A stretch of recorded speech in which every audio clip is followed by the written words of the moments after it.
I was in a serious accident.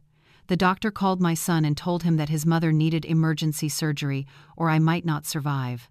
My son replied that he was attending his mother-in-law's birthday party. If I died, they could let him know later. A few hours later, I woke up. The doctor smiled and said that my son didn't really know who I was, did he? There is a moment when you wake up and don't know whether you are alive or dead. I went through that moment, and what I heard in that hospital that day changed everything. My name is Lori. I am Lori Miller, 68 years old. For decades, I built a life I believed was solid.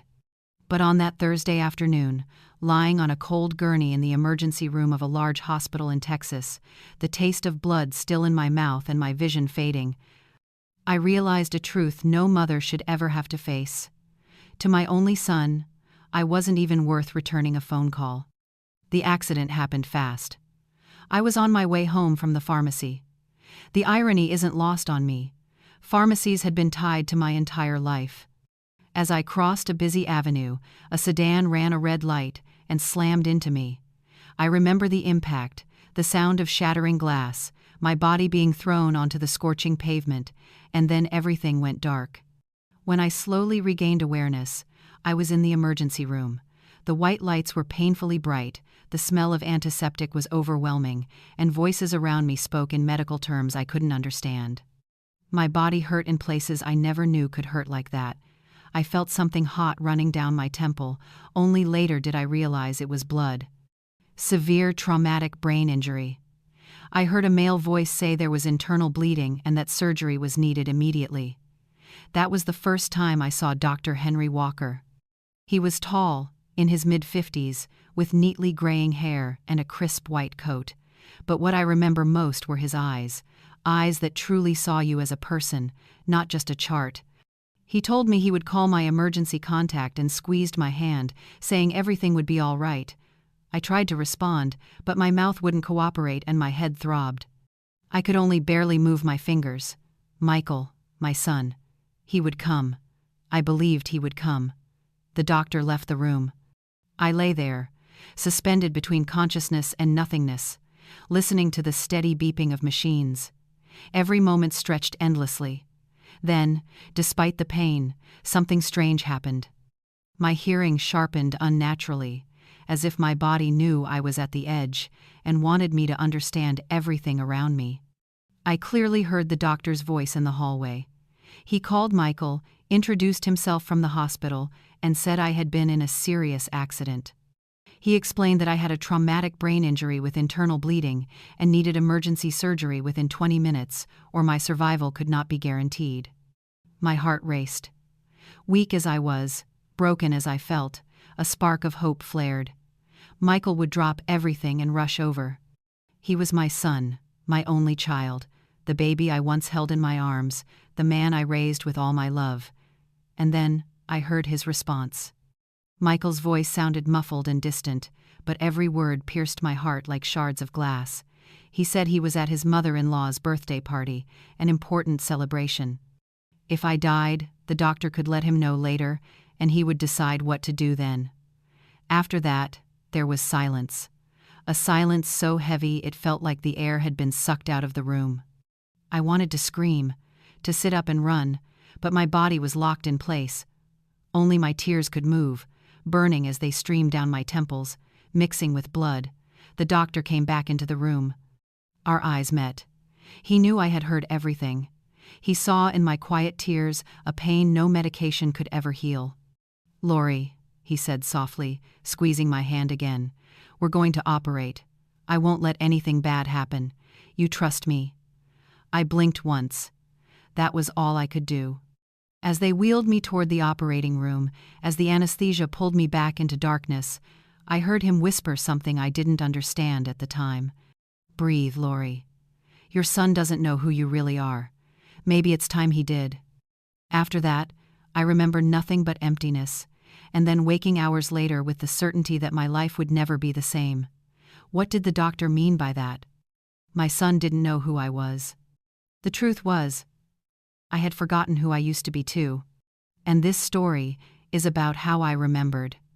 If you want to know how a mother who was taken for granted became a woman who answered every humiliation with the power of truth, keep listening.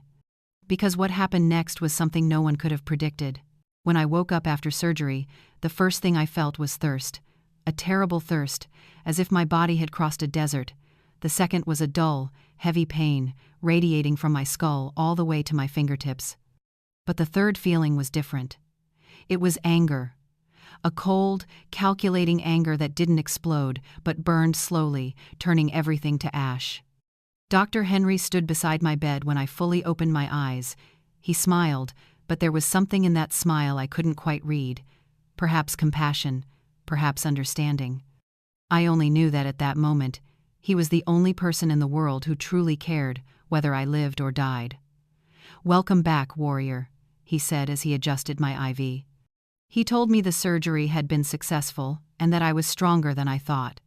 I tried to speak, but my throat was painfully dry. He gave me water in small sips, patient enough to bring back memories I had tried to forget. The years I spent taking care of others, the years when I was someone. I whispered about my son, even though I already knew the answer. "He didn't come," the doctor said honestly. "But right now, you don't need him. You need yourself." I closed my eyes. Tears spilled out, but this time they weren't from sadness. They came from realization, as if my body was mourning a version of me I had buried long ago. There is something no one tells you about growing old. It's not your body that ages first, it's how others see you. You are no longer seen as a whole person, only a role. Mother, grandmother, elderly woman. As if everything you were before no longer matters. But I was never just Michael's mother. There was a time when the name Lori Miller carried weight. When I said my name, doors opened, contracts were signed, and employees nodded, not out of fear, but out of genuine respect. I was 28 when I opened my first pharmacy. It was the mid-1980s. The city I lived in was growing, and I grew with it. My husband, Robert, was an accountant. A good man, honest, dependable, working with integrity. He handled the books, and I handled everything else. We sourced medications directly from distributors, negotiated prices, and served the community with dedication. The pharmacy was in a busy residential area, a perfect location. Within months, lines formed outside the door. A few years later, I opened a second store, then a third. The Miller Pharmacy chain became a familiar name. People came not just to buy medicine, but because they trusted us. They knew I looked every customer in the eye and truly wanted to help. I woke up early every morning, visited each location, checked inventory, talked with pharmacists, and greeted regular customers by name. I wore tailored suits, sensible heels, and kept my hair neatly pinned up. I was respected. I had standing. Then Michael was born, and my world shifted. Of course it did. He became everything. That baby with big eyes and an easy smile became the center of my life. Robert and I shared everything, but I never wanted to be an absent mother. I adjusted my pace. I kept working, but I cut back my hours. I delegated more to managers, and everything still ran smoothly. The pharmacies grew. Michael grew up healthy. And I felt whole. When Robert died of a heart attack at 62, I thought my world had ended. I cried for weeks, for months. The house became unbearably quiet. But Michael was there. He was 28, newly graduated with a business degree, trying to find his footing. That was when I made the decision that changed everything. One Sunday afternoon, sitting on the porch of that memory-filled house, I called my son over to talk. He excitedly told me about a job opportunity. I interrupted and said I wanted to propose something else. He stopped and looked at me, still with that boyish expression. I told him the entire pharmacy system would be his. I would transfer all management and control. He would take over the business his father and I had built. He was stunned and tried to refuse, saying it was too soon, that I was still healthy. But I was firm. I explained my philosophy. Family is everything. Money is just paper. What matters is having someone to carry on the legacy, someone of your own blood, someone to protect the family name. He asked what about me. I said I would still help and gently touched his cheek. I told him I wanted time to live, to travel, to someday be a grandmother. I trusted him to care for everything with the same love his father and I had given it. That day he hugged me tightly, promised not to betray my trust, and swore I would never lack for anything. A few months later, all the paperwork was complete. Michael Miller became the legal owner of the pharmacy chain. I moved into a smaller apartment, simple but comfortable. I thought I was giving my son space to grow. What I didn't realize was that I had signed away my own visibility. In the years that followed, as Michael married, had children, and built his own life, I slowly disappeared. Not physically, but in meaning. I was no longer Lori Miller, the businesswoman. I was just Mom, the one who called too often, the one who stopped by unannounced, the inconvenience. Lying in that hospital bed, my head wrapped in bandages and my heart shattered, I understood something. I hadn't handed my empire to my son out of generosity. I had handed over my identity. And worse, he had taken it and squandered it. But Dr. Henry was right. My son didn't know who I really was, and I was about to make him remember. Have you ever felt that something was wrong but couldn't quite put your finger on it? That's how it began. Small details. Things that seemed insignificant on their own, but when put together formed a picture of neglect I had refused to face. Jessica entered Michael's life like a whirlwind disguised as a gentle breeze. They met at a company party 6 years earlier. She worked as a marketing assistant for a cosmetics brand. Straight hair, always perfectly styled, flawless nails, a carefully calculated smile. She was beautiful, undeniably. But from the first moment, there was something in her eyes that unsettled me. A coldness, as if she were constantly evaluating, measuring, calculating everyone's worth.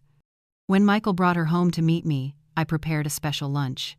I grilled steak, made potato salad, buttered corn on the cob, all the dishes my son had loved since childhood. I set the table carefully, placing a vase of bright yellow flowers in the center. Sunflowers always made a space feel warmer. Jessica stepped into my apartment, her eyes scanning everything with a polite smile that felt forced.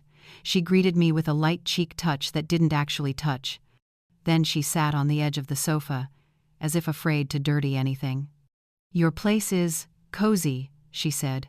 I didn't need to decode the subtext to feel the poison in that word. To her, cozy meant small, simple, lesser. Throughout the meal, she barely touched the food, saying she was on a diet, scrolling through her phone, clearly bored whenever I tried to make conversation. Michael, blinded by infatuation, noticed nothing. In his eyes, there was only her. "Mom, Jessica is amazing," he said, holding her hand across the table. "She makes me want to be a better man." I forced a smile. I wanted to believe I was wrong, that I was just a jealous mother unwilling to accept another woman in my son's heart. But my intuition screamed, and like a fool, I chose to ignore it. The wedding took place 8 months later. A lavish ceremony at a luxury lakeside event venue. More than 200 guests, elaborate decor with white orchids and gold accents. Jessica changed dresses 3 times during the evening. Yes, 3. Michael looked radiant but tense. I noticed he glanced at the bride before making any decision, even the smallest ones. I sat at the head table beside the in-laws. Linda, Jessica's mother, was a commanding woman with platinum blonde hair, sparkling jewelry, and a booming voice. She controlled everything around her like a dethroned queen clinging to power, and Jessica was her perfect replica, just 20 years younger and far more calculating. Throughout the reception, Linda barely spoke to me. When she did, it was to ask if it was true that I once owned a pharmacy chain but now lived in a small apartment. The way she emphasized the word small stung, but I kept my composure. "I transferred the pharmacies to Michael," I replied, lifting my chin. "I wanted a simpler life." "How generous," she said, taking a sip of champagne. "I hope he knows how to appreciate it. Kids these days." She let the sentence trail off, but the message was clear. I was a fool for giving away everything I owned. And maybe she was right. After the wedding, everything changed quickly. Michael started canceling our Sunday lunches, a tradition we had kept sacred since he was little. There was always a reason. Jessica was tired. They had to go to Linda's house. They had other plans. When baby Theo was born, my first grandchild, I thought things might finally get better. I rushed to the hospital the moment I got the call. I brought a small gift, a crib mobile with golden stars that I had carefully chosen myself at a baby store. Jessica thanked me but didn't open it in front of me. She set it aside. A few days later, when I visited their house, I saw the mobile still in its box, tossed carelessly on top of a cabinet. On Theo's wall hung a different mobile, imported and very expensive, a gift from Linda. "The one you gave doesn't really match the decor," Jessica said, her eyes glued to her phone. "But it's cute. Cute, as if I were a distant relative trying too hard to please." "And Michael?" He stood beside her, silent, nodding along. "Mom, don't overthink it. It's just a style thing." In that moment, I understood. My son was being molded. Every word from Jessica was like a hammer blow, shaping him into someone I no longer recognized. The boy who used to hug me tightly, ask my opinion on everything, call me every day. That boy was slowly disappearing, replaced by a man being controlled, trained to prioritize everything except his own mother. Melissa was born 2 years later, another beautiful baby girl. I wanted to be there when she was born, but Jessica made it clear that only she and Linda would be in the delivery room. Michael didn't argue. Slowly, I began to see the pattern. I was only called when they needed something. When Jessica wanted to go out and needed a babysitter. When they took a last-minute trip and needed someone to stay with the kids. When they wanted to try an expensive restaurant and I could watch the children. And I, the fool, always said yes. Because they were my grandchildren. Because he was my son. Because family was everything. Until the day I overheard that conversation. I was at their house, watching Theo and Melissa. Both kids were asleep. Jessica was in the bedroom with the door slightly open. She didn't know I was standing in the hallway. "Oh, come on, Mom," she said in that familiar, sweet voice. "Lori doesn't have anything left now. Last year we sold one of the pharmacies, and she didn't even know the real price. She's just a lonely old woman desperate for attention. The less you give her, the less she'll ask for." My blood ran cold. I stood frozen in the dark hallway, unable to move. "Michael does everything I tell him," Jessica continued. "He knows our life is with my family. His mother is the past now." The past. I was the past. I left the house quietly before she noticed. I left a note saying I wasn't feeling well. I cried the entire drive back to my apartment, and that night, lying alone in my bed, I made a decision. I would no longer beg for scraps of affection, but I would not disappear either. I would watch, remember, investigate. Something told me that behind that perfect family mask were secrets, and I would uncover every single one. The invitation never came, and that hurt more than I expected. It was Linda's 65th birthday, the party of the century. I heard Jessica bragging on a call when I phoned about the kids. A lavish buffet, a live band, pink and silver decorations, 150 guests. My name wasn't on the list. "Space is very limited," Jessica explained when I finally gathered the courage to ask. "Just close family and Mom's friends. It's nothing personal." But clearly, I wasn't close enough. Michael didn't mention it. He didn't apologize. He didn't even offer a polite excuse. Just silence, as if I didn't deserve an explanation. What hurt the most was the gift. A week before the party, Michael stopped by my apartment to pick up some old paperwork related to the pharmacies. There was always something to sign, procedures I no longer fully understood, but that he said were routine. While rummaging through a drawer, he casually mentioned that he was giving Linda a 10-day Caribbean cruise, all-inclusive. Jessica said it had always been her dream. "A cruise?" I repeated, keeping my voice steady. $28,000, he said, "but it's worth it. Linda helps us so much. She watches the kids, supports Jessica in everything. You have to give back. $28,000.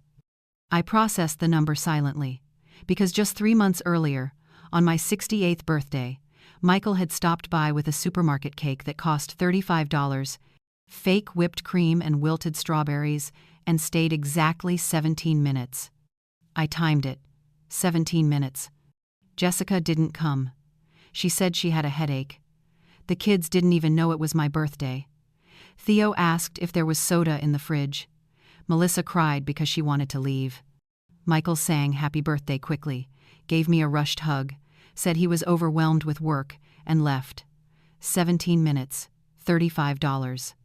While Linda received $28,000 and 10 days of luxury. How generous, I said, my voice trembling. Jessica picked everything, Michael replied, completely missing the pain in my words. She's very thoughtful. Thoughtful. Of course she was. The party took place on a Saturday. I knew because Jessica posted everything on social media, every moment, every detail. I lay on my sofa, scrolling through my phone, as if poking at an open wound. I saw Linda in an ornate evening gown, wearing a sparkling tiara like royalty. Michael hugged her, beaming. Jessica looked stunning in an emerald green dress. Theo and Melissa were dressed as a prince and princess, holding a banner that read, "Perfect Grandma." I was a grandmother too, just not that kind. I was the convenient kind. In one video, Jessica filmed the gift presentation. Linda cried when she opened the envelope with the cruise voucher, hugged Michael, and called him the son she had always wished for. And he, my son, smiled with the eager gratitude of someone desperate to be accepted. The caption read, "Family is everything. Family is everything." The same phrase I had once said to Michael when I handed him my entire life's work. I turned off my phone and stared at the ceiling of my apartment.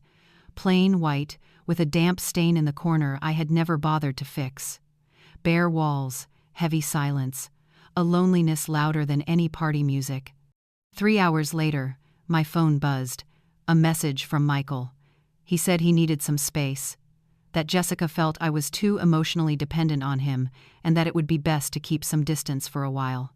Love you. I read the message 3 times. Dependent. Me. The woman who built an empire, the woman who raised a child while running 3 pharmacies, the woman who survived her husband's death without collapsing. I was dependent. I didn't reply. What could I say? Beg. Protest. Cry about the injustice. Nothing would change, because the truth was, to them, I no longer mattered. I didn't sleep that night. I thought about every choice, every sacrifice, every nod that should have been a shake of the head. And in that bitter insomnia, clarity arrived. I didn't need to beg. I didn't need to shrink myself. I didn't need to accept crumbs. I only needed to remember who I was. But before I could act, fate accelerated everything. 3 days after that message, I went out to buy blood pressure medication at a pharmacy near my apartment. The irony was brutal. A woman who once owned an entire pharmacy chain, now standing in line like an anonymous customer. I crossed a busy avenue. The pedestrian light had turned green. Then the car came. The impact, darkness, and the phone call that changed everything. Because when I woke up in that hospital after hearing my son say my death could wait until after his mother-in-law's birthday, something inside me didn't just break. It was reborn. And what was born was pure anger. I stayed in the hospital for 5 days. 5 days staring at a white ceiling, listening to machines beep, feeling the sharp pain in my bandaged head. 5 days waiting for the door to open and my son to walk in, apologize, say it was all a misunderstanding, say he had been frantic to see me. The door opened many times. Nurses, doctors, cleaning staff, and Dr. Henry Walker, always with that look mixing professional concern and deep understanding, as if he knew exactly what was happening inside my chest. But Michael never came. Not one call, not one text, not even a wilted gas station bouquet. Total silence. On the second day, Dr. Henry brought in a chair and sat beside my bed, simply watching. I was awake, but pretended to sleep. I didn't want to talk. I didn't want pity. I just wanted to disappear. "Lori," he said softly, "I know you're awake, and I know you're hurting, but you need to know something. The hospital bill has been paid." I opened my eyes immediately. Paid? My voice was hoarse and weak after surgery. Yes, Someone covered the full cost, about $47,300. Surgery, hospital stay, medication, everything. He paused. And it wasn't your son. My heart pounded. Then who? I can't disclose that. They wanted to remain anonymous. He smiled gently. But I can tell you this. Someone still cares about you, Lori. Someone sees your value, even when you think you have nothing left. Tears ran down my face. Not from sadness, but from confusion, from relief, from a strange shame at receiving help when I had spent years helping others. Nearly $50,000. Almost double what Michael spent on Linda's cruise. And someone I didn't even know had done that for me, while my own son hadn't lifted a finger. On the fourth day, a nurse brought in a small pot of purple violets with a card. The storm will pass, the roots remain, wishing you a speedy recovery. No name. I held that card like a lifeline, reading it over and over until I memorized it. The roots remain. I still had roots, even if no one saw them. On the fifth day, they appeared. I was sitting up in bed, finally able to eat a bowl of thin vegetable soup, when I heard voices in the hallway. One voice I recognized instantly. My stomach clenched. Michael walked in, wearing a crisp light blue shirt, dark jeans, clean shoes, looking like he had just come from a business lunch, not from visiting his injured mother. And behind him was Jessica, holding an expensive beige leather bag, visibly pregnant. Her belly was clearly rounded, maybe 6 months along. She wore a patterned dress, heels, her hair loose, and that smile, that damn polite smile that never reached her eyes. "Mom," Michael said, stepping closer. Not rushed, not alarmed. Like checking off a social obligation. "How are you feeling?" I looked at him. At the child I had carried, at the man I once would have protected with my life, and I felt nothing, absolutely nothing. "I'm alive," I replied flatly. "Scary situation, huh?" He pulled out a chair but didn't sit, hovering awkwardly. "I only found out on Sunday. Jessica saw a strange notification on my phone. A lie. He knew the day of the accident. Dr. Henry had called. I heard everything." Jessica stepped forward, placing a hand on her belly. "What a terrible thing, Mom. Thank goodness you're okay." She glanced around the room, evaluating it. Public hospitals are pretty basic, but at least they were quick. Basic. As if I didn't deserve better. Michael ran a hand through his hair, an old habit. "But you know it was Linda's birthday that day. I couldn't just leave in the middle of the party. That would have been rude." He said it plainly, looking me straight in the eye. Rude to leave a party. Not rude to let me die in a hospital bed. "I understand," I said, my voice so calm it surprised even me. "You know I always do." He visibly relaxed, smiling. "Jessica says you're always so understanding." Jessica nodded, placing a possessive hand on his shoulder. "And we have good news.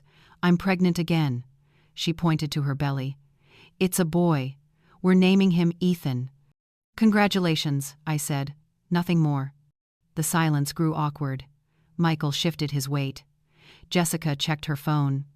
"Well, we just wanted to see how you were," Michael said. "We have to go." Jessica was already turning toward the door. "I have a prenatal appointment in half an hour," she added. "Of course," I said. "Go ahead." Michael hesitated. For a brief moment, I saw something flicker across his face. Guilt, regret, or maybe just discomfort. "We'll come back later," he murmured. They didn't. After they left, I was alone again. But something had changed. I wasn't sad. I felt clear, cold, sharp. I picked up my phone and dialed a number I hadn't called in years. "Matthew Lewis, Attorney Lewis. This is Lori Miller. I need an urgent appointment. It's about the pharmacy chain and my son." I hung up and took a deep breath. Dr. Henry walked in shortly after, holding my discharge papers. "Ready to go home?" he asked. "Ready to begin again," I replied. He understood. I don't know how, but he did. And when I left that hospital, my head still bandaged, pain pulsing, but my spine straight, I knew exactly what I needed to do. I would not cry. I would not beg. I would investigate. I would uncover. I would act. Because if my son thought I was just a harmless old woman, he was about to receive the biggest shock of his life. The first thing I did when I got home was take a shower. A long, hot shower, to wash away the smell of the hospital and the innocence I had carried for years. I stood under the water until it turned cold, watching the soap swirl down the drain, wishing it could carry my pain with it. But pain doesn't wash away, it transforms. I dried my hair slowly and looked at myself in the foggy mirror. Bandages still covered part of my head. Bruises stretched down my neck. I looked like a war survivor, and maybe I was. I put on comfortable pants and a simple shirt. I made myself a cup of chamomile tea, the kind my mother used to brew when I was a child, saying it calmed the nerves and cleared the mind. I sat at the kitchen table where I drank coffee alone every morning, opened my laptop, and started searching. Dr. Matthew Lewis, tax attorney. He had worked with my husband, Robert, many years ago.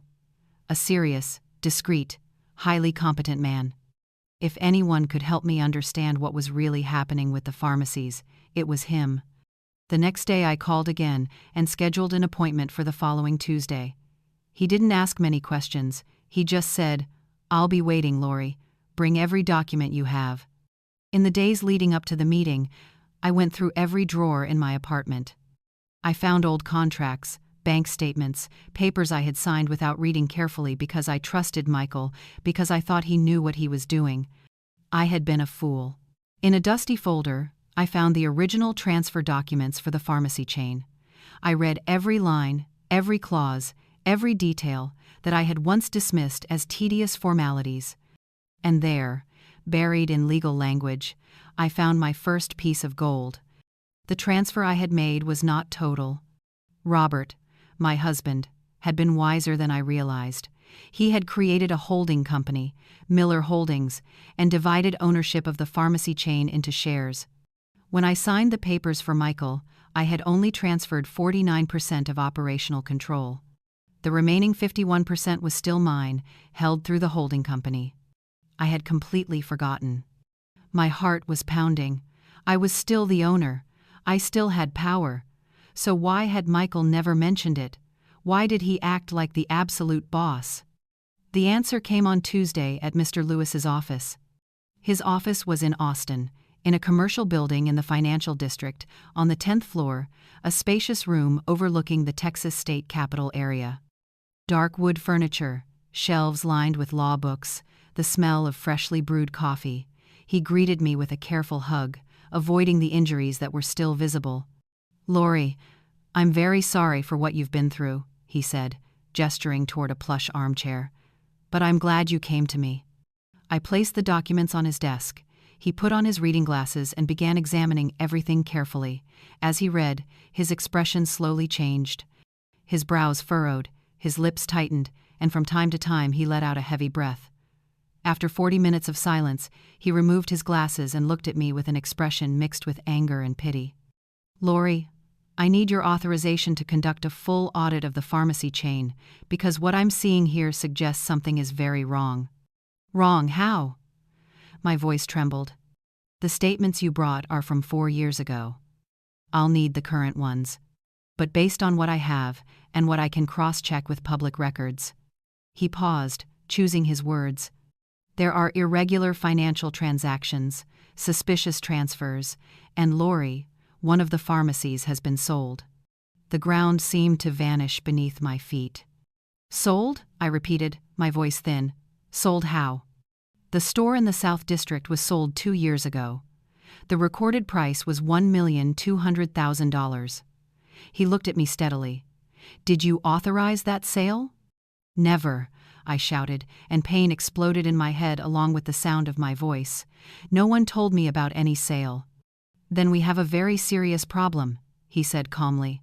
"Because the sale went through, the money was deposited into an account in Michael Miller's name, and then broken up and transferred to multiple destinations." He turned his computer screen toward me, showing a detailed spreadsheet he had already started. My eyes scanned the numbers. $300,000 into Michael and Jessica's joint account, $250,000 transferred to a real estate company to purchase a beachfront vacation home, $120,000 to an imported car dealership, $80,000 invested under the name Linda Parker. Linda, Jessica's mother. He had used money from my pharmacies to invest under his mother-in-law's name. There's more, Dr. Lewis said, opening another tab. Over the past 4 years, there has been systematic profit siphoning. On average, the pharmacies generate about $120,000 in net profit per month. Of that, roughly 40% is withdrawn and transferred to personal accounts before being officially recorded. He typed quickly. We're talking about approximately $890,000 misappropriated over 4 years, not including the unauthorized sale. He took a deep breath. In total, your son has taken about a little over $2 million that belonged to you. $2 million. My son had taken $2 million from me. I felt nauseous. I stood up too fast, dizzy, and Dr. Matthew Lewis rushed to steady me. He handed me water. I sat back down, my whole body shaking. How could he do this without me knowing? I asked, choking on the words. Because you trusted him, he replied, and because legally he had management authority, which he abused in a criminal way. He pulled his chair around and sat across from me at the head of the table. Lori, this isn't mismanagement. This is embezzlement. It's a criminal offense. What do I do? I whispered, lost. First, we gather all the evidence. I'll hire an independent auditing firm, request full bank records, trace every dollar. Second, we legally freeze any new transactions tied to him and the companies. He hesitated. Third, you need to decide how far you're willing to go, because if we proceed, this will likely lead to criminal charges against your own son. I closed my eyes and took a deep breath. An image of Michael as a little boy flashed in my mind, holding my hand, asking to be carried, whispering, "I love you, Mom," before falling asleep. But that boy was gone. I opened my eyes. I want all the evidence, I said.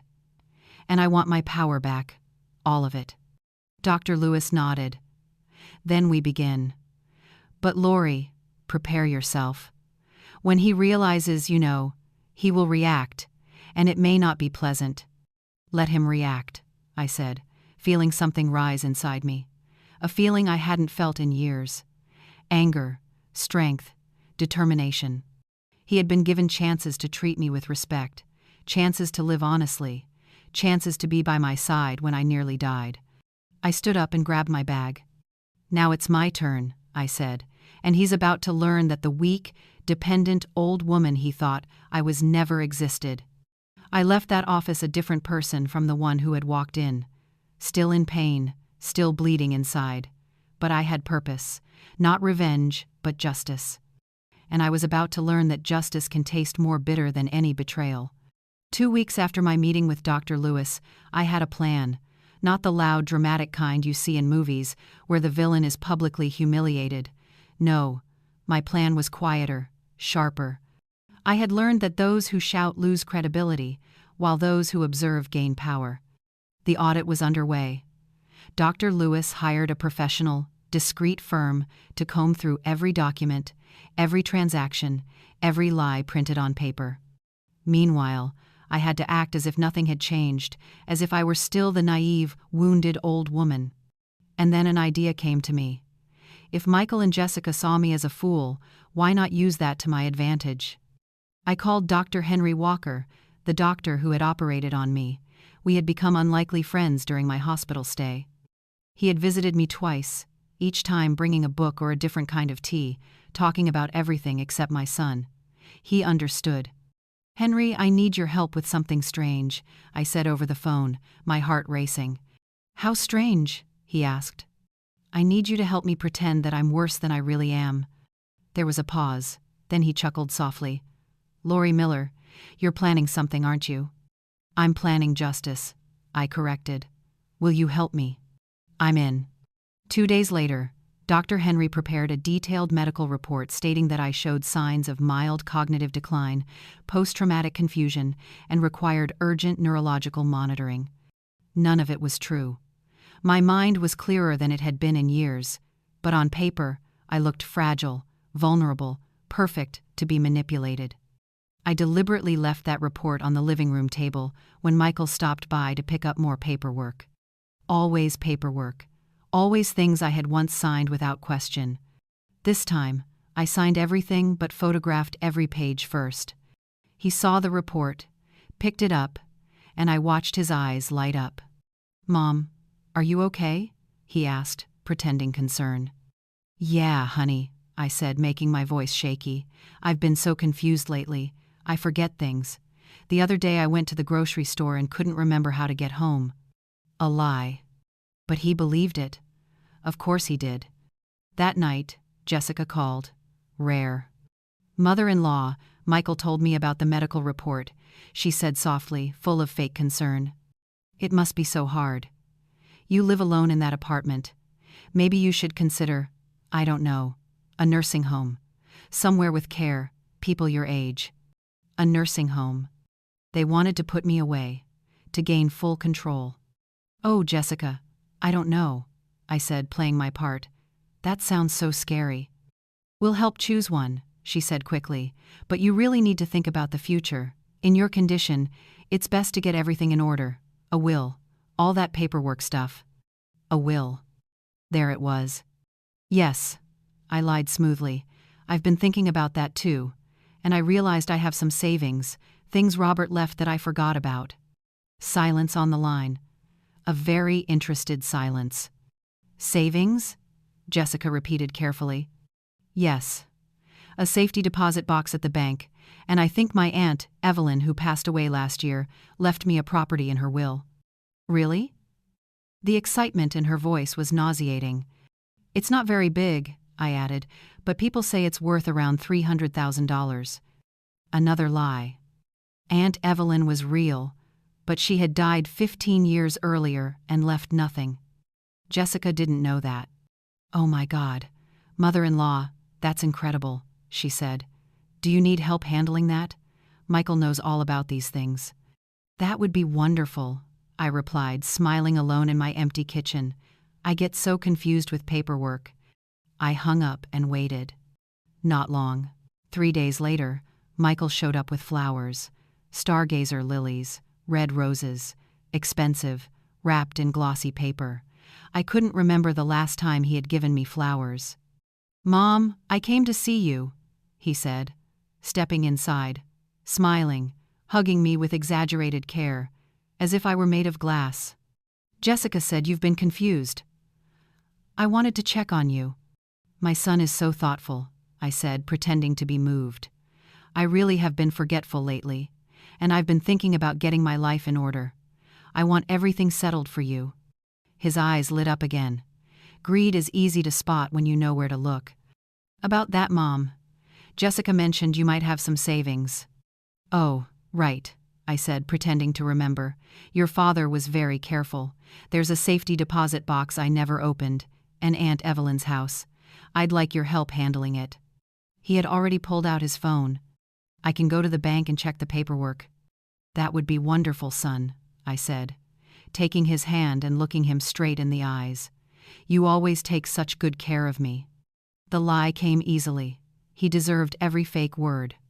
That week, I installed an app on my phone that automatically recorded calls. Dr. Lewis showed me how. I recorded everything. I recorded Jessica talking on the phone with Linda Parker. "Just hold on a little longer. The old woman's mind is going. When she dies, everything will be ours. Michael is working on full power of attorney." I recorded Michael speaking to an accountant. "I need to transfer some assets into my name before things get complicated. My mother has early-stage dementia. It's now or never." I saved everything, backed it up, sent copies to Dr. Lewis. Each sentence was another nail in the coffin of their lies. And then the cherry on top arrived. Michael called me, excited. "Mom, let's do a family dinner at our place. Jessica wants to talk about the future, make family plans. Can you come Saturday night?" Family plans. It sounded sweet. "Of course, honey, I'd love to." But I had a better plan. An hour later, I called him back. "Michael, let's change plans. I want to have dinner at my apartment. I'll make lasagna, your favorite. And we need to talk about important things. Wills, inheritance, grown-up matters. He agreed instantly. Of course he did. We set it for the following Saturday. All week, I prepared. Not the food. That was easy. I prepared the presentation. The evidence. The naked truth I would place directly in front of them. I bought a small projector and set it up in my living room, projecting onto the white wall. I organized the evidence. Bank statements, photos of messages, transcribed recordings, audit documents. Everything in chronological order. Impossible to deny. On Friday night, I rehearsed, turned on the projector, went through each slide, practiced what I would say. My voice was steady. My heart raced, not from fear, but from anticipation. Dr. Lewis called. "Lori, are you sure? A confrontation like this could be dangerous." "Blind trust is dangerous," I replied. "Now it's time for the truth." On Saturday, I cooked beef lasagna with homemade bechamel sauce, melted cheese, the dish Michael had loved since childhood. I set the table carefully. Cloth napkins, glassware, yellow flowers in the center, gerbera daisies, just like the very first lunch I had made for Jessica. They arrived at 7 p.m. Michael wore a button-down shirt. Jessica wore an elegant maternity dress, her 6-month belly unmistakable. Both were smiling. Both were hungry. Not for food, but for inheritance. We ate dinner. I made small talk, complimented her pregnancy, asked about the kids. Michael ate 3 servings of lasagna, praising every bite. "Mom, this is amazing," he said, wiping his mouth. "I learned from my mother," I replied. "She used to say food made with love nourishes more than the body, it feeds the soul." Jessica glanced at the clock. "So, mother-in-law, what did you want to talk about?" "That's right," I said, standing up and picking up the projector remote. "The future, honesty, family." I turned on the projector, and their hell began. The beam of light hit the white wall. Michael and Jessica frowned, confused. She dropped her fork with a clatter. He wiped his mouth again, suddenly uneasy. "Mom, what is this?" Michael asked, pointing at the device. "This," I said, my voice steadier than I expected, "is the truth. The thing you both forgot still exists." I clicked the remote. The first slide appeared. A photo, a luxury beachfront vacation home in Florida, sand just steps away.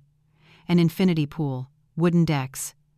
Estimated value, $1,300,000. "Beautiful, isn't it?" I said, standing across from them. "Purchased 2 years ago, registered under Michael Miller and Jessica Miller. Payment structure, $250,000 down payment, the rest financed." Jessica began digging through her purse, visibly agitated. Michael swallowed hard. "Mom, I was going to tell you about the house. I meant to." I cut him off, clicking to the next slide. "When?" I said calmly. "When I died?" The second slide appeared. A bank statement. A transfer of $250,000 from the Miller South Pharmacy account to Michael's personal account, March of 2022. "This money came from the sale of the South District store," I said, walking slowly around the table. "A store I built from nothing. A store that served thousands of people. A store that carried our family name." "Mom, let me explain," Michael said, jumping to his feet, hands raised. "Sit down." My voice cut through the air like a blade. He sat. I clicked again. A detailed spreadsheet appeared on the screen. Cash flow for the past 4 years, monthly withdrawals, red highlighted figures. $890,000, I read aloud. Systematically siphoned from the pharmacy's profits over 4 years, 40% disappearing every single month before being officially recorded. Jessica finally spoke, her voice sharp, straining to sound innocent. "Mother-in-law, those are just operating costs." I looked at her with a stare so cold the words died in her throat. "Don't insult me by pretending I'm stupid." I clicked again. A glossy black imported SUV filled the wall. Price, $120,000. A Land Rover Discovery, I said, registered to Jessica Miller. I turned toward her. A birthday gift, right? Your husband was very generous with the money he stole from his own mother. The word stole exploded in the room like a thunderclap. Michael slammed his hand on the table and jumped to his feet again. It's not stealing. I manage the pharmacies. I have the right. The right to what? My voice rose. To sell assets without permission? To skim profits? To lie? I clicked harder. The next slide froze them both. A screenshot of a chat between Jessica and Linda Parker. Jessica wrote that Lori was no longer mentally sharp, that the doctor had confirmed it, and that it was only a matter of time. Linda asked about the money, whether I might still be hiding more. Jessica replied that Michael was checking, and that if there was anything left, it would be theirs, that I wouldn't be alive much longer. The silence that followed was suffocating. Jessica went pale, completely drained of color. Her mouth opened, but no sound came out. I raised the remote like a weapon. Shall I continue? Because I have more. I clicked. Another screenshot appeared. Michael talking to an accountant. Michael asked how to obtain full power of attorney. The accountant replied that a medical report declaring incapacity would be needed and a judge would approve it quickly. Michael answered that I wasn't that bad yet, but the report could be adjusted a little. Michael staggered to his feet. Mom, this is taken out of context. I didn't mean what? I shouted, my voice echoing through the apartment. Didn't mean to turn me into a lunatic on paper so you could steal whatever was left? Tears streamed down my face, not from sadness, but from pure, burning rage. I pointed straight at him. My son. The child I nursed, rocked through nightmares, carried when he broke his arm playing soccer, paid through college, gave everything to. And now he's stealing from me. Mom, I needed the money, he finally yelled back. Jessica wanted a better life. The kids deserve comfort. Linda has helped us a lot. Paying her back is only fair. I pounded my chest and screamed. And what about me? Don't I deserve honesty? Don't I deserve a single visit when I was dying in a hospital bed? Jessica jumped up, clutching her purse. Michael, let's go. She's delirious. Delirious? I said calmly, clicking again. An official document appeared. The full audit report, signed by a certified independent firm. This is delirium? I asked. This is the money you took from me. A little over $2 million. I threw a thick stack of papers onto the table. Contracts, evidence, everything clearly documented. And there's more. My voice dropped. Dangerous. You thought I transferred everything to you, Michael, but I never did. He froze. Your father was smarter than both of you combined. He created a holding company, and I retained 51% of the shares. 51%. I looked straight at him. Do you know what that means? Michael turned ghost white. It means I'm still the owner. You were just a manager. A fraudulent manager. I smiled without joy. And managers like that get fired. Mom, you can't, Jessica started. I can, I said. And I already have. I threw another document onto the table. A legal notice. Michael Miller is hereby removed from his position as executive manager of the Miller Pharmacy chain, effective immediately. Accounts frozen, all authority revoked. Michael collapsed into the chair, clutching his head. Mom, please, please. Please? I repeated bitterly. When the doctor begged you to come to the hospital, did you say please? When I was dying and you chose to stay at Linda's party? Jessica tried one last move, her voice trembling. Mother-in-law, think of the children. My grandchildren? My voice rang out. You use them as bargaining chips. You call me when you need free childcare. But birthdays, parties, the moments that matter, I'm always invisible. I took a deep breath, forcing my hands not to shake. That beachfront house is in my name now. I have you. The contract has a clause you never read. If 3 payments are missed, the property reverts to the guarantor. And who do you think the guarantor is? Michael stared at me, disbelief flooding his face. Mom. How did you know? I didn't know everything, I said quietly. But I always suspected. I sank back into my chair, exhausted. When I decided to investigate, I discovered my son wasn't just ungrateful. He was a criminal. I slid the final document across the table. A lawsuit for asset misappropriation has been filed. You have two choices: return every dollar within 60 days, or face criminal prosecution. Absolute silence. Jessica looked at Michael. Michael looked at me. "Mom," he whispered, "I'm sorry. I didn't reach out. I don't need your apology. I need my money. I need my dignity, and I want you out of my home." They left without a word. The door closed. I collapsed onto the sofa and cried until there were no tears left. Justice had been served, but the pain was still as sharp as betrayal. 3 days passed in total silence. No calls, no messages, as if Michael and Jessica had evaporated. But I knew that silence wasn't acceptance. It was calculation. On Wednesday morning, I received a legal notice. My heart turned cold as I opened the envelope. A petition to declare me legally incapacitated.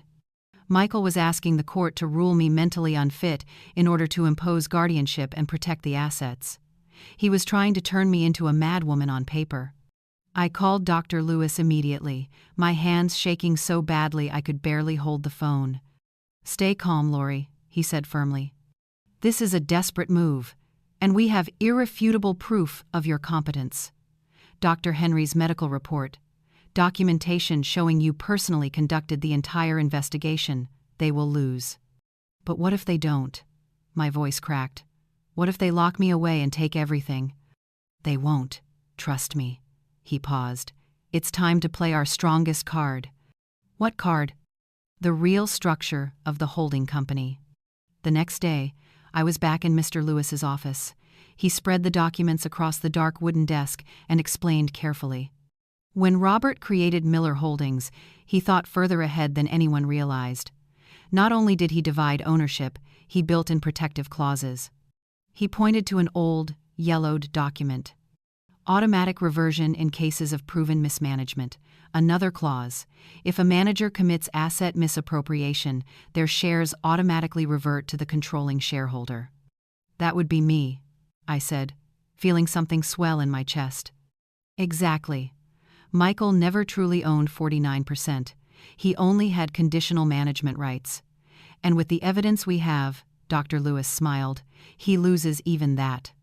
So now I have 100%? 100%. The pharmacy chain is fully yours again, Lori. And there's more." He opened another folder. "Remember the beachfront house? You were right about the reversion clause, but there's more. We traced the actual guarantor. It wasn't you personally. It was the holding company.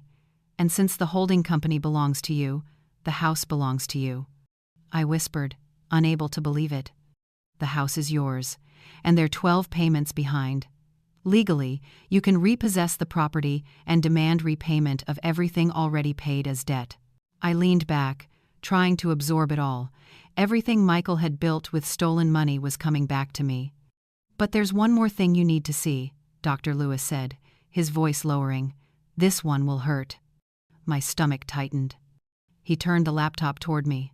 A bank transaction appeared. $80,000 transferred to Linda Parker. Memo: investment in upscale cafe.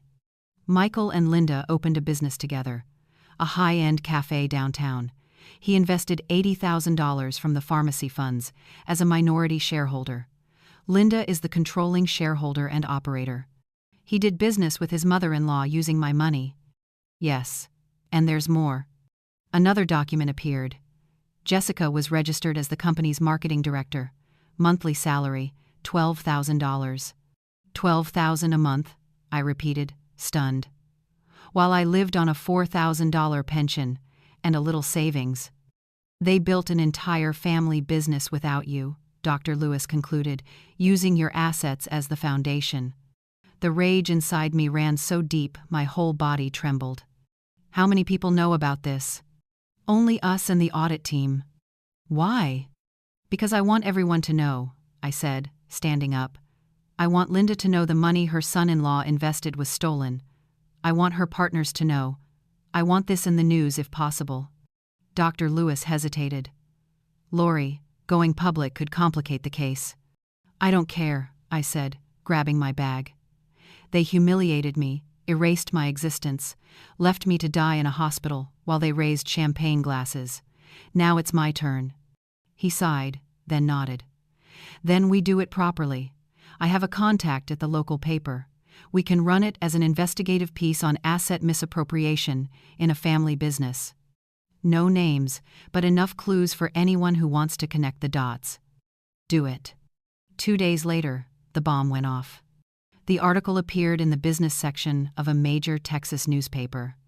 Audit uncovers multi-million-dollar embezzlement in long-standing pharmacy chain. Executive son accused by founding mother of asset theft. No names, but in a city where everyone knows everyone, it took only hours for people to realize it was my family. Within a day, the entire downtown buzzed. My phone wouldn't stop vibrating. Old friends called. Neighbors rang my doorbell. Longtime pharmacy employees sent messages of support. And then the call I had been waiting for came. Michael. What did you do? He shouted the moment I answered. I'm getting calls from everywhere. Linda's partners are pulling out. My reputation is destroyed. Good, I replied calmly. Now you know what it feels like to be destroyed by someone who was supposed to protect you. This is revenge, he screamed. The petty revenge of a bitter old woman. Revenge? I laughed dryly. Revenge is abandoning your child while they bleed in a hospital. This, my son, is consequence. Jessica is having contractions. Stress is affecting the baby. Then she should have thought about that before calling me a parasitic old woman, I said without remorse. I recorded everything, Michael. Every call, every insult, every lie. If necessary, I'll use it in court. Silence on the line. Then, his voice softened. What do you want from me? I want my money back, every dollar. I want the beachfront house formally transferred to me. I want you to sever all ties to any assets derived from the pharmacy chain. And I want you to sign an agreement acknowledging everything you did. I'll be left with nothing. You'll have exactly what you deserve, I cut in. Your wife still has her job. You have a degree. You'll work like ordinary people. You won't steal from the elderly. But you're my mother, his voice cracked. Yes, I'm your mother. That's why I won't send you to prison.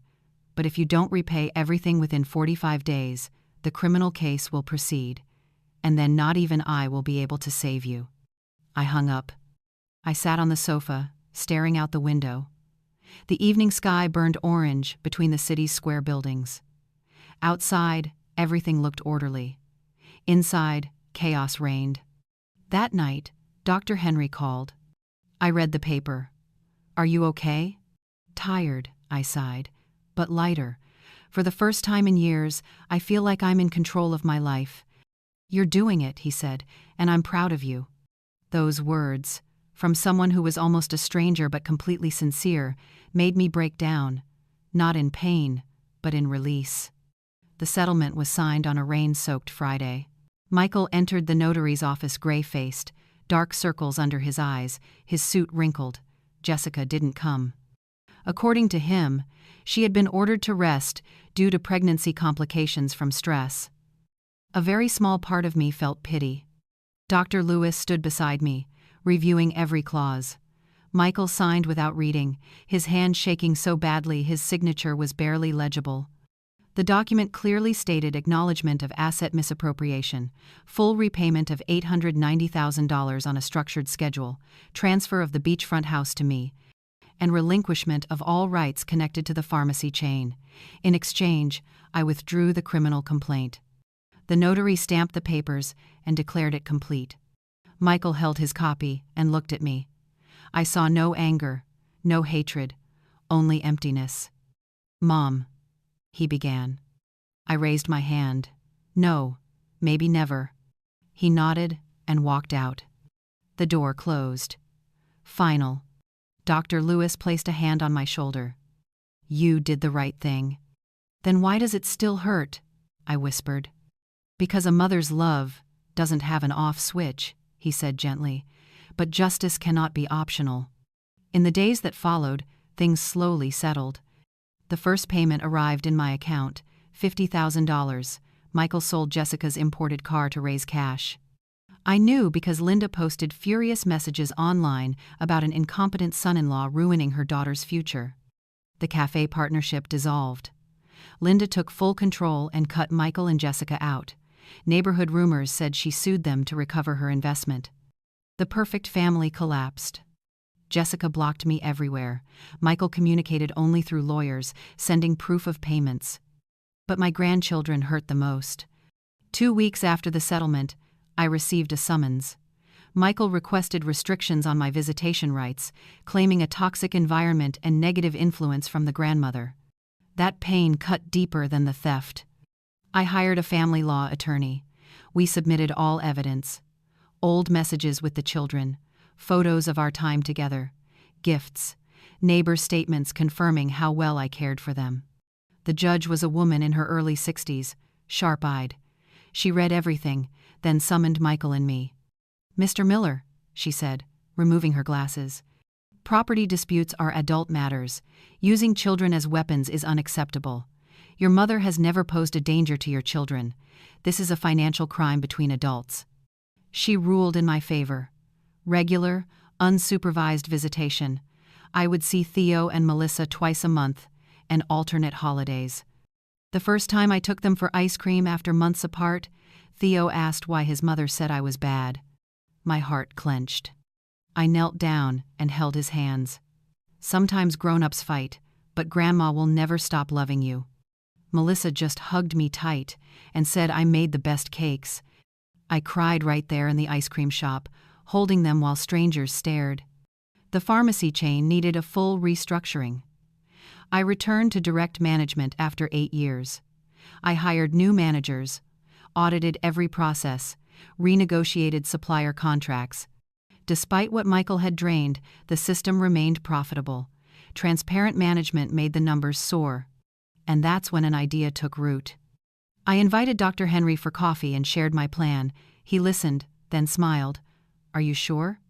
3 months later, I opened the Laurie House, a support center for abandoned seniors. The facility was set in a large home I purchased and fully renovated. 40% of the pharmacy chain's profits were allocated monthly to the project. We hired caregivers, nurses, social workers. We provided housing, meals, medical care, and most importantly, dignity. On opening day, people came. Former employees, old friends, neighbors. Dr. Henry cut the ribbon with me, visibly moved. "You turned pain into purpose," he said. "That's rare." I told him money only matters when it serves something greater than ourselves. A 74-year-old woman hugged me and cried. My daughter left me in a terrible nursing home and disappeared. 3 years. I thought I'd die alone. Thank you for giving me a home. In that moment, I understood. The greatest revenge was not destroying Michael. It was building something he could never take away. The beachfront house was turned into a retreat for seniors. Every month, we take small groups to the sea for a week. Watching wrinkled faces smile in the sun, feet touching the sand, enjoying fresh seafood is worth more than every stolen $1 million. Michael learned about the project through the press. The article praised a female entrepreneur who turned tragedy into a social initiative. That night, he called. "Mom, I saw the article and," his voice caught, "I was foolish." "Yes," I replied plainly. "Can I see you? Just you and me, no lawyers." I hesitated, but the mother in me still nodded. On Saturday afternoon, at Laurie House, he came alone. He walked through the grounds, looking at the garden, the common room, where the seniors were playing chess, the smell of food from the kitchen. "You did all this?" he asked. "I did it with the money you tried to steal." He lowered his head. We sat on a stone bench, silent for a long time. "Jessica wants a divorce," he said. "I'm sorry," I said, though not sincerely. "Don't be," he replied.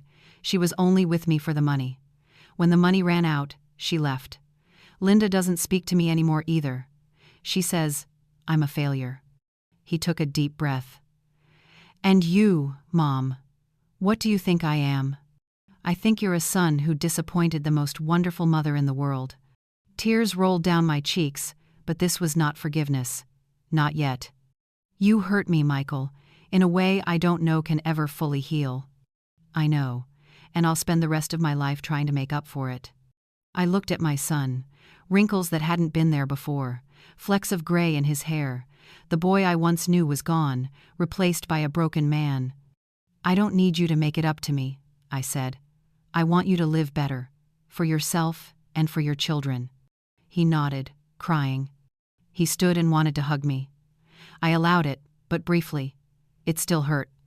Can I help here? He asked, talking about the center, surprising me. You can, I said, but only as a volunteer, no pay, no title. He agreed. And so healing began very slowly. Not full forgiveness, not forgetting, just a new beginning. Michael came regularly on Wednesdays and Saturdays in the mornings, dressed simply, no more expensive suits.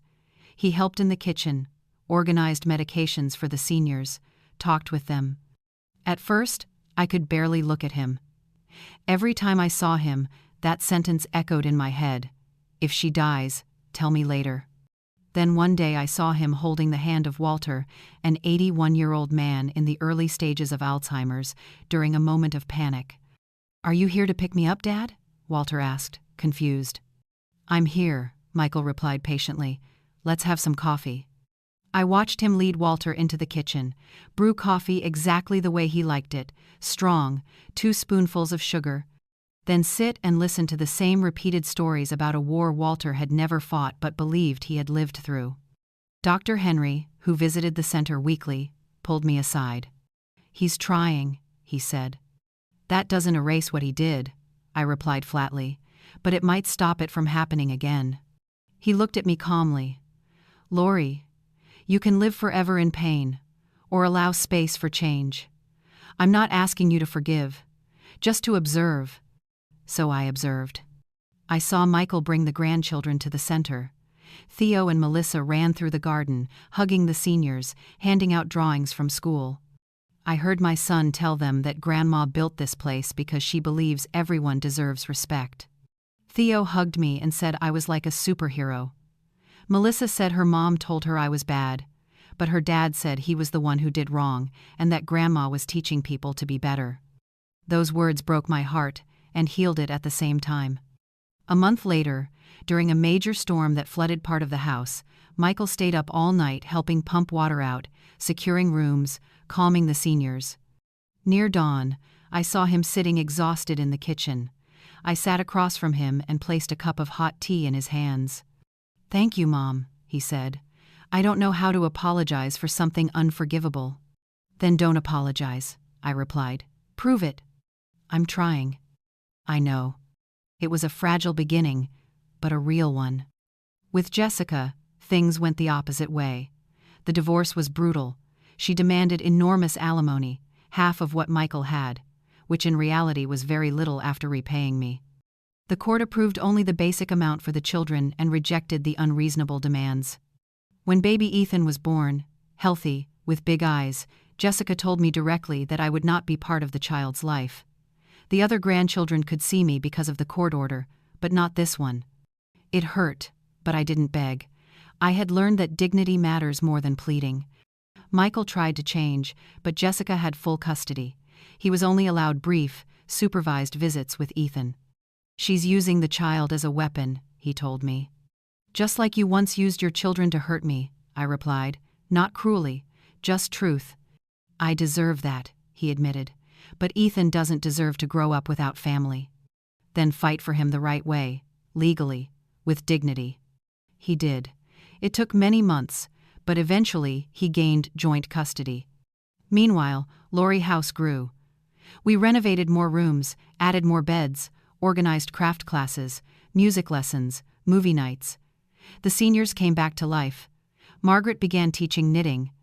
Walter, on his clearer days, told stories to neighborhood children. And I found myself again. Nearly 70 years old, I woke each morning with purpose. I visited the pharmacies, read reports, made decisions. The rest of my time belonged to the center. Dr. Henry became a close friend. We had dinner together, talked about life, loss, starting over. Nothing crossed boundaries, but there was warmth. One evening, he asked if I was happy. I thought, then said I was different. Not joyful, but peaceful. Sleeping without a heavy heart. That was enough for me. In December, we held Lori House's first Christmas dinner. A long table, simple decorations, abundant food, seniors, their families, volunteers, all came. Michael arrived with Theo, Melissa, and for the first time, Ethan in his arms. The baby was 4 months old, chubby cheeks. I held him. He looked at me and smiled. I cried. "Hello, Ethan," I whispered. "Grandma loves you, always." During the party, Walter raised a glass of grape juice and toasted me, the woman who reminded everyone that old age is not an ending, but a beginning. I looked around. I had lost money, lost the illusion of a perfect family. I carried scars that would never fully heal. But I had reclaimed myself. When the night ended, I stood alone on the porch, looking at the stars. I felt gratitude. Gratitude for pain that taught me boundaries. Gratitude for betrayal that gave me strength. Gratitude for the accident that woke me up. Sometimes you have to almost die to truly begin living. And I was living. January arrived with a mild, warm spell and an unexpected visit. Linda showed up at Lori House without warning. She looked different, blonde hair showing gray roots, simple clothes, tired eyes. I was watering flowers when I saw her at the gate. "Linda," I greeted her calmly. She wanted to talk. We sat across from each other. She apologized for what her daughter had done, for what she herself had enabled. I listened. She said she had taught Jessica ambition, but confused ambition with greed. Then she broke down, saying her daughter had done to her exactly what she had done to me. She had lost everything, her business, trust, respect. I felt no satisfaction, only pity. "I can't forgive you," I said. "But pain teaches. If you want to learn, turn ashes into a garden." I gestured toward the yard where the seniors were laughing. She asked if she could volunteer here. I hesitated, then agreed, with clear conditions. One manipulation, one piece of gossip, and she would leave. Linda started the following week, washing dishes, cleaning the kitchen, organizing shelves, no glamour, just service. And there, in those simple tasks, I saw something. Not everyone deserves to return to your life, but everyone deserves a chance to become someone else. Over time, I saw something change in her. Meanwhile, the pharmacy chain reached a historic milestone. The network now had 5 branches. We reopened the old downtown store and launched 2 new locations. Annual revenue reached $8 million. Net profit after taxes and social investments was $3.5 million. I set up a trust fund for Theo, Melissa, and Ethan. Each child would access the fund at 25 years old, enough to fully cover college and start an independent life. But one condition was clearly written into the contract. They must complete 6 months of volunteer service. I wanted them to understand that money is a tool, not a purpose. I told the attorney handling the file exactly that. Michael learned about it and called me emotional. "Mom, I don't know what to say." "Then teach your children to be different from who you once were," I replied. Not bitterly, just truth. "I promise." In March, I received a letter. A handwritten letter in a yellowed envelope. From Jessica. I opened it with trembling hands. "Lori, I won't ask for forgiveness because I know I don't deserve it, but I need you to know this. You were right about everything. I used your son. I used your family. And when I no longer needed them, I threw them away like used paper. My mother came to see me last week. She's renting a small room and working as a sales clerk. When I asked if she needed help, she said she didn't want anything from me. She wants to rebuild with her own hands, the way Lori taught. That broke me. I don't know if you will ever forgive me. Probably not.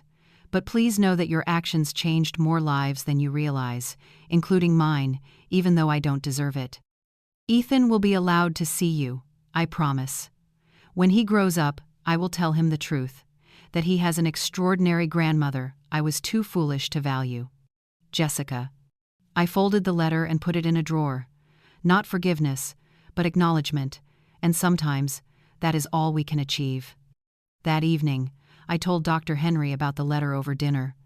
"Do you think people truly change, Henry?" I asked. He thought for a moment. "Some recognize their mistakes. Very few truly transform. But even recognition is progress." "And you?" I asked, surprised by my own courage. "Why did you never remarry?" He smiled, a gentle smile that warmed me. "I was married. 12 years ago I lost my wife to cancer. Since then, I hadn't met anyone who made me want to try again. Until recently. My heart has started to race." "Henry," I interrupted softly, "you don't need to say more." He took my hand across the table. "I just want you to know that being beside you, watching you rebuild your life with such integrity, reminded me that this world is still beautiful." Tears blurred my vision. "I'm not ready for anything," I said. "I know. And that's okay." He squeezed my hand gently. "I'm not asking for anything. Just companionship. As long as you choose." That was enough. In May, Lori House turned 1 year old. We held a big celebration, colorful balloons, a 3-tier cake, seniors performing music, more than 100 people attended. In the middle of it, Margaret pulled me aside. "Lori, I have to tell you this," she said with a mysterious smile. "My daughter called me yesterday. After 3 years. She said she saw the documentary about this place and realized how cruel she had been to me." "That's wonderful," I said.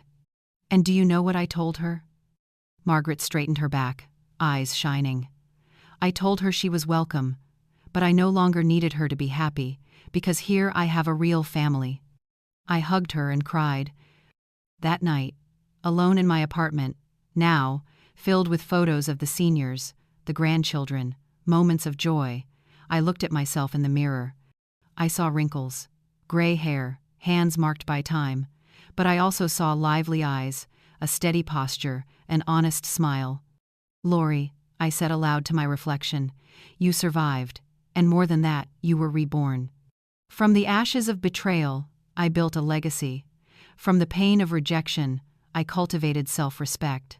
From the depths of a hospital bed where I once waited to die alone, I stood up and taught dozens of people how to live with dignity. My son is still on his journey. We may never return to what we were, but we are building something new, something more honest. And I realize that is enough. Because after everything, the greatest victory was not reclaiming money, but reclaiming myself." September arrived with warm winds and an unexpected call. From the hospital. The familiar, professional voice, but this time, not about me. "Mrs. Lori, we're calling from the board. Dr. Henry has requested your presence at a special event this Friday. May we confirm your attendance?" "What kind of event?" I asked. "A ceremony honoring patients who survived severe trauma and became symbols of resilience." My stomach tightened. I didn't like spotlights. I didn't want to be anyone's example. I just wanted a quiet life. But it was Henry's invitation, and I couldn't say no to him. On Friday, I wore a simple but elegant navy outfit. My hair was pulled into a low bun, lipstick kept soft. Looking into the mirror, I saw a woman I wouldn't have recognized a year earlier. A woman who could look back at herself without shame, without fear. The event was held in the hospital auditorium. When I arrived, I was stunned. More than 200 people were there, doctors, nurses, patients, family members, and on the stage stood a massive screen. Henry saw me and walked over, smiling broadly. "You really came. You didn't give me a choice," I replied, trying to hide my nerves. "What is all this?" "You'll see. Do you trust me?" I sighed. "Always." I took a seat in the front row. The room darkened, and the screen lit up. A video began, reconstructing the day of my accident through testimony and reenactments. Henry's voice narrated. "On an ordinary day last year, I treated a 68-year-old woman who had been struck by a car. Severe head trauma. Very slim chances of survival. I called her son, expecting him to rush to the hospital, but the answer I received shocked me so deeply that I nearly gave up medicine that day. The auditorium was completely silent. He said he was at a party and told me to let him know later if she died. At that moment, he continued, he looked at the woman on the gurney, bloody, broken, but still fighting to live, and made a decision. I would not let her die, not only out of medical duty, but out of human outrage. The images shifted to Lori House, its residents, daily activities, testimonials from Margaret, Walter, and others. Lori survived, Henry said. But she didn't just survive, she rose. And from the pain of being discarded by her own family, she created a place where no elderly person would ever feel disposable again. Tears were already streaming down my face. The video displayed numbers: 43 seniors sheltered in the past year, 15 family reconciliations facilitated, 8 stories of reclaimed dignity and purpose, hundreds of lives impacted indirectly. But the greatest lesson Lori taught me, Henry said, is not found in spreadsheets or reports. The screen went dark. Only my own recorded voice filled the auditorium, a recording I hadn't even known existed. Henry, I realized that the greatest revenge is not destroying the person who hurt you. It is refusing to become what hurt you. It is building beauty where pain was planted. It is living so fully that your happiness becomes the most powerful testimony of your strength. The lights came back on. Henry stood on the stage, looking at me. Lori, would you please come up here? Trembling, I stood and walked onto the stage amid thunderous applause. He took my hand and squeezed it gently. This hospital witnesses tragedy every day: death, loss, farewells. But rarely do we witness transformation, he said, turning to the audience. Lori teaches us that age does not define strength, betrayal does not define character, and true family is not blood, it is choice. I could barely see through my tears. So, on behalf of the hospital board, he continued, we have a proposal. 2 nurses carried out a bronze plaque. We would like to name our new geriatric wing, the Lori Wing, a place where dignity has no age. I covered my mouth, sobbing. And more than that, Henry went on, we want to establish a permanent partnership between the hospital and Lori House, guaranteeing free medical care for all of its residents. I couldn't speak. I could only cling to Henry and cry as the entire auditorium rose to its feet, applauding. When I managed to steady myself, I took the microphone. I don't know what to say. A year ago, I lay in this hospital, waiting to die alone. My son had abandoned me. I had no purpose, no faith, nothing but pain. I took a breath. But that day, Henry said something to me that I didn't understand at the time. I looked at him. He said, your son doesn't know who you really are, does he? And he was right. My son didn't know, because I didn't know anymore either. My voice grew steadier. I spent years being nothing but roles: mother, grandmother, homemaker. I forgot that before all of that I was Lori, a whole woman, capable and complete. Pain reminded me of that. Betrayal woke me up, and the choice not to become bitter that saved me. I paused. Today, I don't speak with anger toward my son. I speak with gratitude, because if he hadn't abandoned me in that hospital, I would never have found myself again. Applause erupted, but I wasn't finished. To anyone here who has ever felt invisible, discarded, too small to matter, you are not. My voice rang out, firm. It doesn't matter how many people have walked away from you. It doesn't matter how many times you've been dismissed. You still have value. You still have purpose. And it is never, absolutely never too late to begin again. The applause was so loud I felt the floor vibrate beneath my feet. As I stepped down from the stage, people embraced me. Strangers stopped me to tell their stories. A nurse sobbed, saying she had been close to giving up on her mother who had Alzheimer's, but my story changed her mind. An elderly man, standing beside his son, said he finally had the courage to demand respect from his family. And then, at the back of the auditorium, I saw someone. Michael. He was leaning against the wall, arms crossed, his face wet with tears. Our eyes met across the room. No words were needed. We both understood. It wasn't full forgiveness. It might never be. But it was acknowledgement. He acknowledged the harm he had done, and I acknowledged the strength I had reclaimed. In that moment, the weight on my shoulders lifted, because I realized Dr. Henry's words had finally come true. My son finally knew who I really was, and more importantly, I knew who I was, Lori. Not just a survivor, but a woman reborn.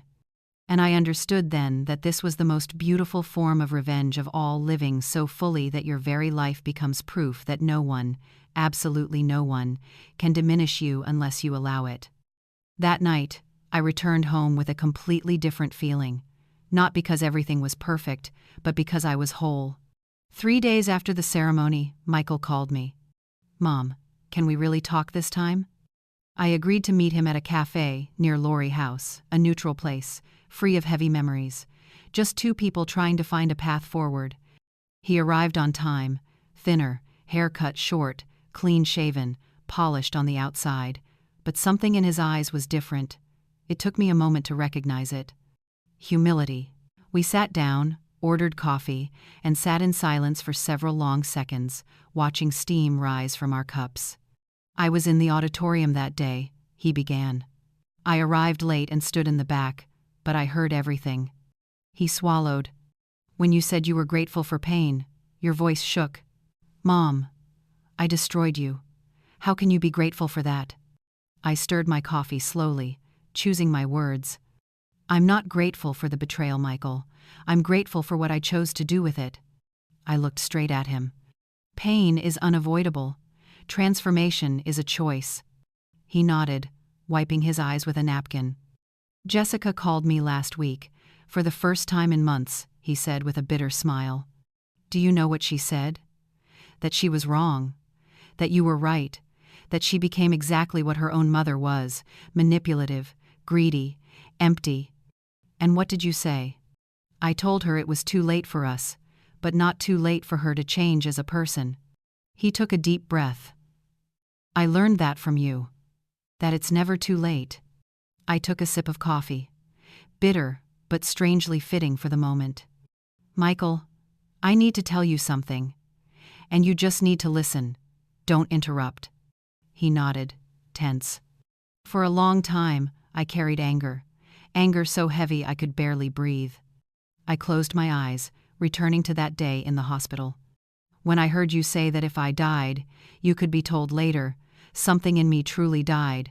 The mother I used to be died in that moment." Tears slid silently down his face.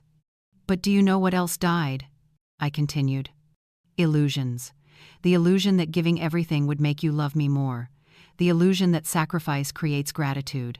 The illusion that family is always sacred, even when it's toxic." I took his hand across the table. "Michael, I forgive you. But forgiveness does not mean forgetting. It does not mean going back to how things were. It means releasing the poison so it doesn't kill me from the inside." He broke down completely, no longer caring who saw. "You will live with the consequences of your choices, with the divorce, the mistrust, the regret," I said gently. "But you also have the chance to rebuild. To be a better father to your children than you were a son to me. To teach them what pain has taught you." "How can you be so generous after everything?" he asked through tears. "Because holding on to hatred would give you power over me that you no longer deserve." I squeezed his hand. "My peace belongs to me, and I will never let anyone steal it again." We sat there, hand in hand, crying together, not tears of miraculous reconciliation, but of accepting reality. "I'll spend the rest of my life making it right," he promised. "Don't make it right for me," I said. "Make it right by becoming better for your children, for the seniors, for yourself." He agreed. We ended our coffee with lighter conversation about the grandchildren, the new pharmacy branch I planned to open, the nursing course he was considering to better serve the social project. When we parted outside the cafe, he hugged me tightly, a long embrace. "I love you, Mom," he whispered. "I love you too," I replied. "I'm just learning to love myself more." In the days that followed, something shifted inside me. Not dramatically, but quietly and deeply. I slept better. The nightmares of abandonment, betrayal, suffocating loneliness faded. In their place came dreams of blooming gardens, children laughing, open possibilities. Lorry House grew beyond all expectations. We received funding from a private corporation to build 10 additional rooms. A university reached out, proposing a partnership for nursing and social work students to intern there. And Margaret reconciled with her daughter. She came to visit, and the two of them cried together, apologizing to each other. Now she visits weekly, bringing her children, sharing lunch in the common dining hall. "Lori," Margaret said to me one afternoon, holding my hand as we watched her daughter play with the grandchildren in the garden, "you saved more than lives here. You saved my family." I shook my head, moved. I didn't save anyone. I just reminded people that dignity is a right, not a privilege. Walter, though his Alzheimer's continued to worsen, still had moments of astonishing clarity. During one of them, he pulled me aside. "My dear," he said, his trembling hands touching my cheek, "I may forget everything else, but I will never forget this. You made me feel important again, and no illness can take that away." I held him, absorbing the weight of every word. Henry and I continued to have dinner together often. Our relationship grew into something I couldn't yet name, not a movie romance, but companionship, understanding someone who knew my pain and still chose to stay. One night, after a bottle of wine and much laughter, he asked what I wanted for the years ahead. I thought carefully. I want to wake up without fear. I want to laugh without guilt. I want to help without losing myself. I looked at him. And I want the companionship of someone who sees me as whole, not as a project to be fixed. "You've always been whole," he smiled. "That's exactly why I like being near you." We didn't kiss. We didn't make promises. But that night, walking home under a sky full of stars, I felt something I hadn't felt in decades. Healthy anticipation. A quiet excitement for possibility, not fear. In October, on my 69th birthday, I held a small celebration at Lorry House. Nothing extravagant, homemade cake, a few savory dishes, soft music. But the room was full. Michael came with the 3 children. Theo gave me a drawing of me wearing a superhero cape. Melissa sang happy birthday, off-key but full of love. Ethan, nearly 1 year old, took his first unsteady steps straight into my arms. Linda came as well, carrying a simple bouquet of white daisies, sincere and unpretentious. We didn't make speeches. We simply nodded to each other, acknowledging the separate paths we were each walking now. When I blew out the candles, I didn't make a wish, because I lacked nothing. I had enough. I had purpose. I had peace. I had self-respect. And I realized that feeling whole without depending on anyone else is the greatest gift I could ever give myself. That night, as I wrote in my journal a new habit Henry had encouraged, I wrote this down. Today I turned 69 and finally understand that aging is not loss, but refinement, keeping only what truly matters. I don't need a lot of love, only real love. I don't need a lot of money, only dignity. I don't need a perfect family, only mutual respect. My son, without meaning to, taught me the most valuable lesson of all, that I am complete standing on my own. And any relationship that makes me feel smaller does not deserve a place in my life. Thank you to pain for waking me up. Thank you to betrayal for making me stronger, and thank you to victory for not abandoning myself. I closed the journal, turned off the light, and slept deeply, without fear, without resentment, simply free. I understood then that a legacy is not what we accumulate, but what we plant in others. In 3 months I would turn 70, and at last I understood what it means to live fully, not to live without pain, but to choose how to face it. Not to have a perfect family, but to have healthy boundaries. Not to accumulate wealth, but to multiply dignity. My son betrayed me. My daughter-in-law humiliated me. My body nearly gave up, but I did not. From that stubborn refusal to disappear, a movement was born. One that is changing lives in many cities. I was born Lori. I nearly became a failure, but I chose rebirth. And if there is one thing I want to leave with anyone reading this story, it is this: you are bigger than your pain, stronger than the betrayal you endured, and more valuable than any humiliation ever placed upon you. And never, absolutely never, is it too late to begin again. As long as you are alive, you still have choices, and choosing dignity is always the right answer. I closed my journal and looked out the window. The city glittered beneath a star-filled sky, and I smiled, because at last, after so much struggle, so much pain, so many restarts, I was at peace. And I understood that peace is the true definition of victory. I began by breaking apart in a hospital. I was reborn through a fierce investigation. I matured through a powerful social project. And now, I bloom by sharing hope with millions of people. The journey is not over, but I am no longer afraid of what lies ahead, because I have learned that as long as I am breathing, I can begin again. And beginning again, after all, is what I do best. And my story ends here, or rather, it opens into a new beginning. Because the truth is, we never stop beginning again. Every sunrise is an opportunity. Every breath is a choice. And I chose to live with dignity, even when others tried to convince me I was worthless. By the time I turned 70, I woke up each morning with purpose. Lori House had expanded to 8 cities. More than 200 seniors have passed through our programs. Dozens of families have been reunited. Thousands of people write to me through social media, through talks, through the documentary, saying they found the courage to set boundaries, to value themselves, to stop accepting crumbs of affection. Michael is still on his journey. We are no longer what we once were, and we never will be again. But we are building something new, grounded in mutual respect, not blind sacrifice. He works with the Institute, helping expand the project, and his children, my grandchildren, are learning that dignity is not something to be bargained away. Jessica has truly changed. Working with vulnerable women, she is rewriting her own story. We are not friends, but we respect each other, and that is enough.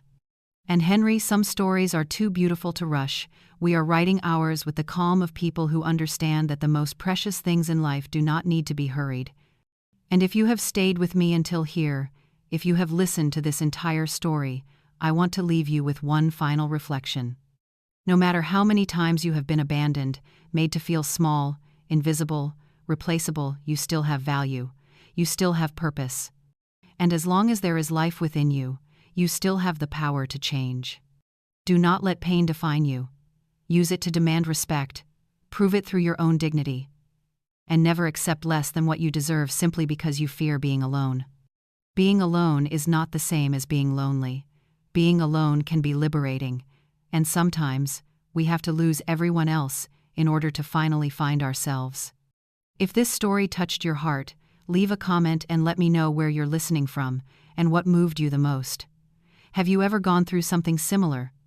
And if you know someone who needs to hear this message, a mother, a grandmother, a friend who feels invisible, please share this story, because sometimes a single story really can change a life.